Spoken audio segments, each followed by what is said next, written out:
just started recording. Okay, I'm great. not sure if it has started recording yet. Yeah, I think it I can just see that. started recording. Perfect. I think for some reasons I lost. Okay, yeah, I've got your image, I've got your video, I've got your voice. Everything is working well. And let me thank you for accepting to do this interview. This is the second sample interview, which is going to make life easier for IZ teachers in terms of knowing what we expect of them and how they should respond to the questions. Like I said to Mr. Ibrahimi, Anastasia, actually I have 4 questions for you. You are going to respond to 3 of them, and you will have one time chance to say pass to the next question. All right? So depending on how lucky you are, these questions will be the things you have studied, or probably you haven't, but hopefully you have. And I'm going to share my screen with you, and I'm going to show the questions to you one by one at a time. If you decide to respond to the question, you will say, I'm taking the question, and then you will have 30 seconds to organize your thoughts and mind. You can take notes, and then you will respond to the question. When you are responding to the question, remember, you will get a higher score if you start with the theories from the book, and then you relate it to your practice of teaching English at IZ and how this relates to your practice at IZ. This way it will be considered a better response. So you have theory and practice both in your response. And for each question, I think you can consider something about 4 minutes to respond to. Maximum 4 minutes, minimum 3. So, Anastasia, are we all set? Can we get started? Yes. Sure. Perfect. Let's go. All right. Anastasia, can you see the first question now? Yes, I can see that. Okay. Now you tell me if you're gonna answer this question or you want me to pass.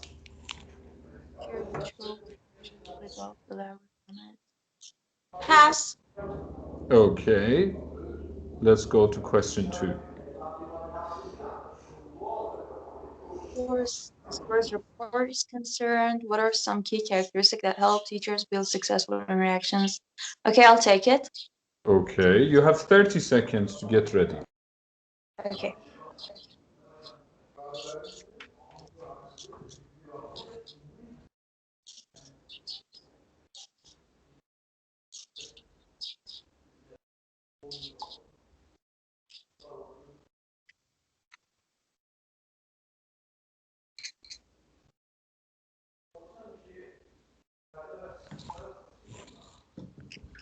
Okay, you may get started now. Okay. Well, rapport is all about. I can hear my own voice.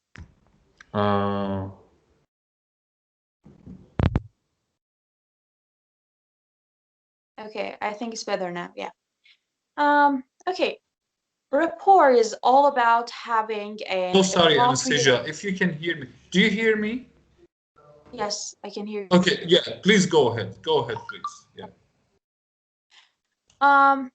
Well, rapport is all about having an appropriate relationship with our students.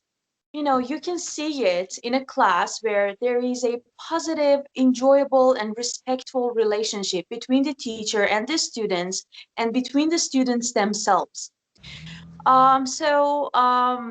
You know, students need to have confidence in their teachers, and in order to gain that confidence, we need to be well organized and knowledgeable, quite knowledgeable. But more important than these is having a successful interaction with our students. Um, a successful interaction depends on 4 key characteristics. Um, One of them is recognizing the students. The students need to know that you know their names and you have an understanding of their character. You know who they are. And the second one is listening to students. students respond well to teachers who listen well. So we need to listen to students to listen, we need to listen to their concerns, we need to listen to their feedback, to their comments, to whatever they have to say when we are teaching something. So this way, they feel like they matter, their voice matters, and what they have to say matters to us as teachers. And the third one is respecting the students. The students need to know that we, as teachers, provide them with feedback without having mockery or sarcasm in whatever we have to say. So we need to stop making fun of the students. We should never make fun of the students. And if they commit a bad behavior, we should criticize the behavior, not the student's character. The fourth one is all about, I'm sorry, turn off a lot of background right now. Sorry, I didn't hear what you said. Could you turn off your mic, please? I'm hearing some background noise, if that's possible. Thank you. So the last one is all about, being even-handed. Some students are, we know, we all know that some students are more cooperative. They speak more. They actually contribute more. They speak more. They are more active. And as teachers, they might be more warm to these students. On the other hand, there are some students who are they are like more introverted. They tend to speak less. They are less cooperative. They are silent, and they are less active. So if we actually pay less attention to these students, we might negatively affect their learning, and they might get even more demotivated. So we need to, treat students equally. And I think we need to, I'm relating this to my own practice. I think we need to have a human touch in our teaching, because our students are not machines. They're people, they're human beings, they have feelings, and we have feelings. So we shouldn't erase this human touch in our study, in our practice, in our teaching. And actually, we might want to add some aspects to our teaching that makes our teaching more humanistic. We might actually make students feel like they matter, their voice matters. For example, students send me their voice message, and they're like talking about their experience using present perfect. I shouldn't only notice their mistakes, their errors. I should actually listen to what they're saying, listen to their story, and actually give feedback on that. I'm done. Oh, perfect, perfect, Anastasia. And sorry for the background noise, which is No kind problem. of out of my control. I know. Um, okay, now because you already skipped the first question, I'm sorry, you don't have any chances of passing or skipping the questions left to you. So I'm going to show question two to your second question actually. You have 30 seconds to organize your thoughts.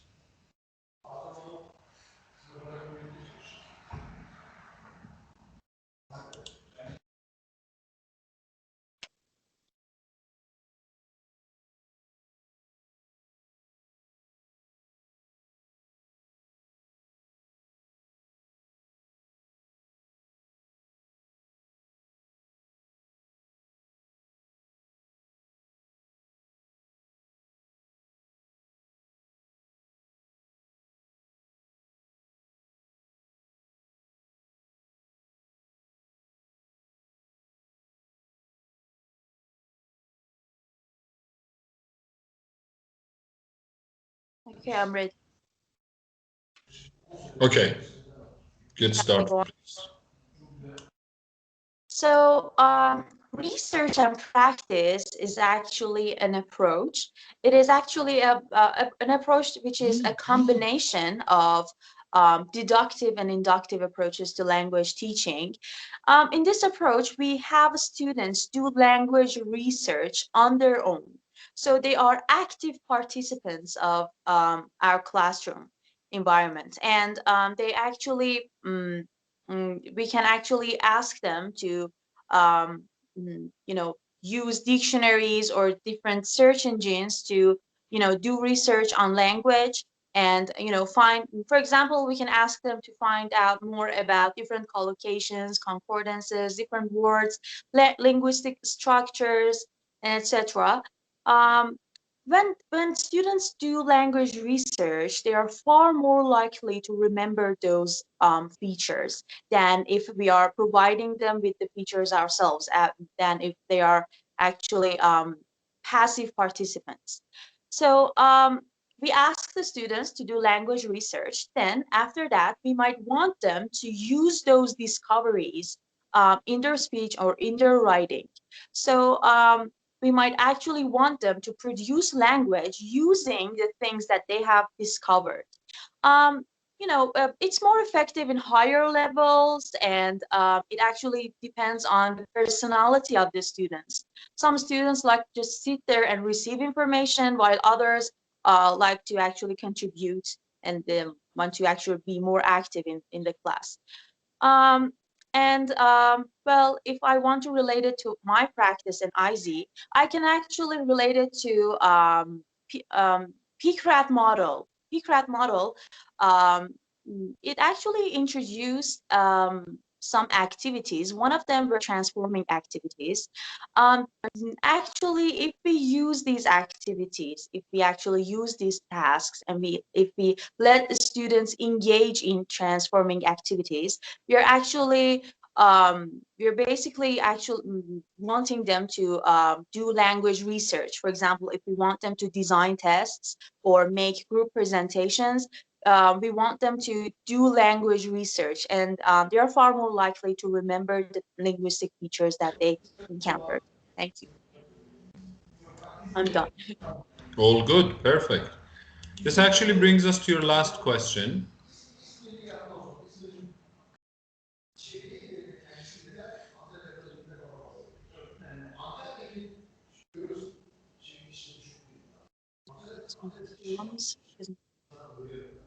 Okay.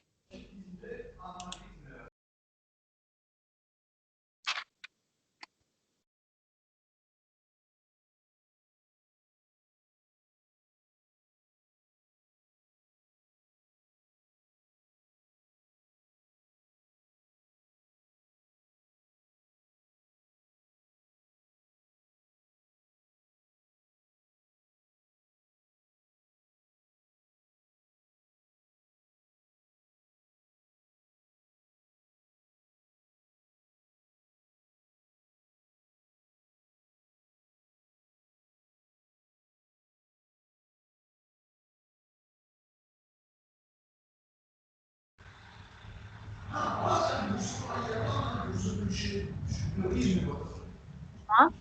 Yes. Um, Teaching language with focus on form versus focus on forms. Let me first start with task-based language teaching. In a task-based language teaching, we actually we want the students to solve a communication problem using the target language. So when students are engaged in a meaningful communication, they actually they concentrate on linguistic features in order to speak their way out of a problem, out of a trouble. So while they are communicating, they might encounter some linguistic features, some linguistic forms, and they might actually need some linguistic forms in order to keep the conversation going. So the teacher might actually focus on those forms, and the teacher might actually elaborate on those forms. And so it's pretty incidental. We call this a focus on form, teaching language with a focus on form. And it's not actually dependent on any course books. students encounter a new linguistic form, the teacher actually elaborates on the form. But sometimes we might go with focus on forms. That is when we have a course book. Of course, we know that course books are structured around a series of linguistic forms, and the teacher might teach those forms just because they are there, not because they actually happened in a conversation.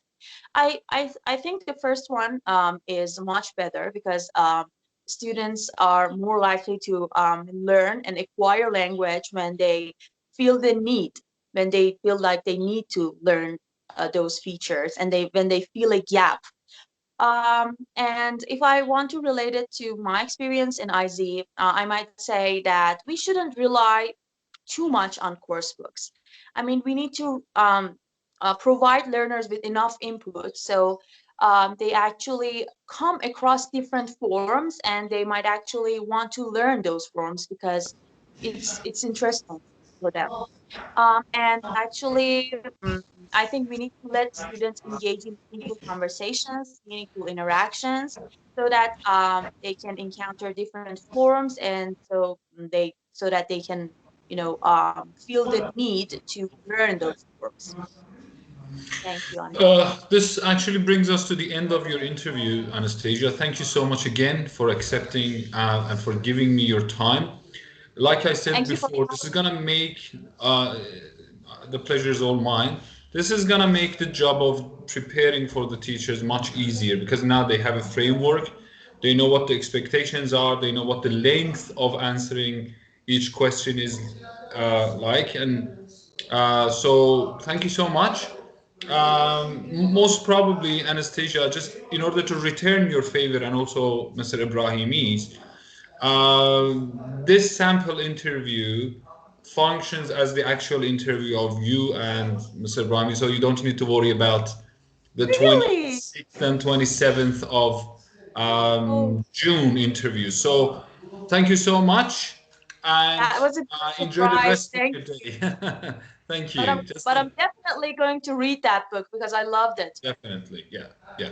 Thank Sure. you. Actually, in the second round, which is gonna be for the second half of the book, then we will have two other teachers for the sample interviews, and you will have to actually take the actual interview. So, thank you so much, Anastasia, and enjoy the rest of your day.